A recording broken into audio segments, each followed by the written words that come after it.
ক্যান্সারের সঙ্গে দীর্ঘ ৫ বছরের লড়াই। একবার কঠিন সময় পেরিয়ে স্বাভাবিক জীবনে ফিরেছিলেন, কিন্তু সেই লড়াই যেন আবারও নতুন অধ্যায় নিয়ে সামনে হাজির হয়েছে উপস্থাপক অভিনেত্রী সামিয়া আফরিনের জীবনে। মাত্র ৩ মাস আগে পরীক্ষায় তার শরীরে দ্বিতীয়বারের মতো ম্যালিগন্যান্ট ধরা পড়ে। দ্রুত অস্ত্রোপচার করা হয়।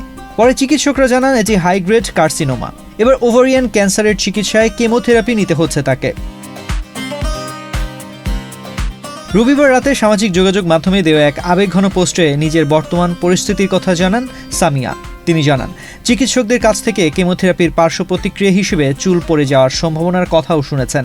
তবে বিষয়টিকে ভয় হিসেবে না দেখে মানসিকভাবে মেনে নেওয়ার সিদ্ধান্ত নিয়েছেন তিনি। করোনা বা যে কোনো ভাইরাসের এগেইনস্টে ফাইট মানি ব্যাকট্রলের লেফট রাইট। এই সিদ্ধান্তেরই যেন প্রতীকী প্রকাশ ঘটেছে তার নতুন হেয়ার কাটে।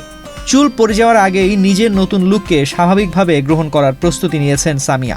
নিজে সেই পরিবর্তনের মুহূর্তের ভিডিও ভক্তদের সঙ্গে ভাগ করে নিয়েছেন তিনি।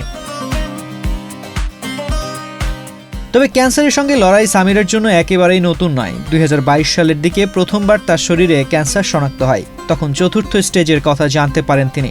প্রায় ২ বছর চিকিৎসার পর সুস্থ হয়ে ওঠেন। প্রথমবার কেমোথেরাপির পরিবর্তে ইমিউনোথেরাপির মাধ্যমে চিকিৎসা নিয়েছিলেন। সেই অভিজ্ঞতার পর ক্যান্সারে আক্রান্ত মানুষের পাশে দাঁড়াতেও উদ্যোগী হন সামিয়া। এবার নিজের দ্বিতীয় দফায় চিকিৎসার কঠিন সময়েও ভেঙে না পড়ে সময়ের সঙ্গে নিজেকে মানিয়ে নেওয়ার বার্তা দিচ্ছেন তিনি। নিজের পোস্টে সবার কাছে দোয়া চেয়েছেন এই অভিনেত্রী। তার আশা, আগের মতো এবারও মানসিক শক্তি ধরে রেখে দ্রুত স্বাভাবিক জীবনে ফিরতে পারবেন। ক্যান্সারের মতো কঠিন বাস্তবতার মাঝেও সামিয়ার এই মানসিক দৃঢ়তা এখন অনুপ্রেরণা হয়ে উঠছে তার ভক্তদের মাঝে। কঠিন সময়ের এই লড়াইয়ে তার পাশে রয়েছেন অসংখ্য শুভাকাঙ্ক্ষী। তানজির রহমান, বিনোদন ডেস্ক, বাংলাদেশ প্রতিদিন।